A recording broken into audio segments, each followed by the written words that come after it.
இருக்கேன்.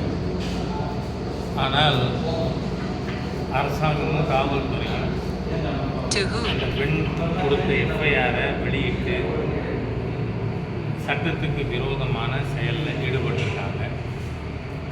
நிர்பயா கேஸில் தெளிவாக இந்த மாதிரி பாலியல் வன்கொடுமைக்கு உள்ளாக்கப்பட்ட பெண்களுடைய விவரங்கள் வெளில தெரியக்கூடாது என்று தெரிந்தும் அசட்டையாக நிர்வாகம் இருந்திருக்கிறது என்று தெரிகிறது. அது உண்மையாக கண்டிக்கத்தக்கது.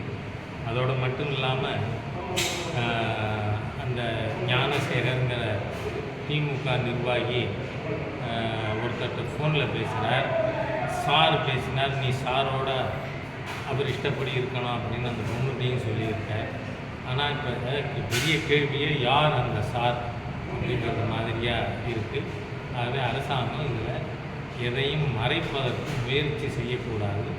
இன்றைக்கு தேசிய மகளிர் ஆணையம் இதுக்கு விசாரணைக்கு வந்திருக்காங்க. பெண் அமைப்புகள், அரசியல் கட்சிகள் தேசிய மகளிர் ஆணையத்தினால் உங்களுக்கு தெரிந்த விஷயங்களை, விவரங்களை தெரிவிக்க வேண்டும் என்று கேட்டுக்கொள்கிறேன். சார், இப்போ அதிமுக எல்லா இடத்துலையும்